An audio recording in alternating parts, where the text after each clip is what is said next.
What is the situation with regard to Japanese trade and Israel?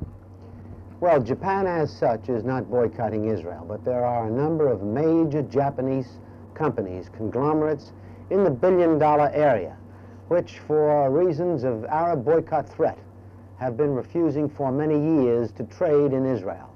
Typical are those we've named today: Hitachi, which manufactures radios, television sets, other electrical appliances; Toyota, which makes automobiles; and Nissan, which makes the Datsun auto.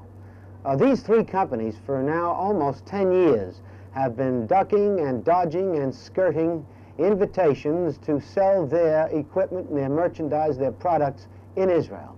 They've had every manner of application from every kind of would-be franchise holder, and they've given every answer except yes.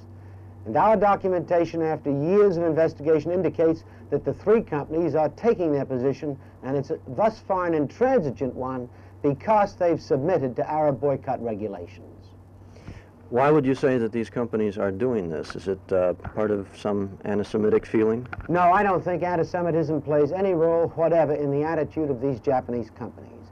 I think it's a crass commercial consideration. I think their bases are incorrect. For example, they consider they have a potential of 100 million customers in the Arab world and less than 3 million in the Israeli world. I think a closer examination would indicate that that potential doesn't exist. And I think, too, in the Tokyo climate, there's a notion that if they do business in Israel, that they might jeopardize the supply of oil that comes from the Middle East. That, too, can be disproven. But I think these are the probable reasons for their submission and their participation in the Arab boycott.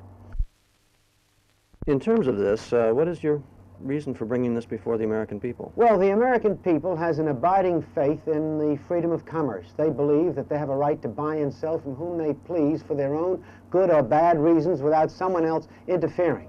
They recognize that Israel is an ally of this country. They know, too, that the Arabs have a three-pronged war on Israel. One is military, the other is political, and the third is economic. And that this, in which the Japanese are playing a role, is part of the Arab third-pronged war against Israel.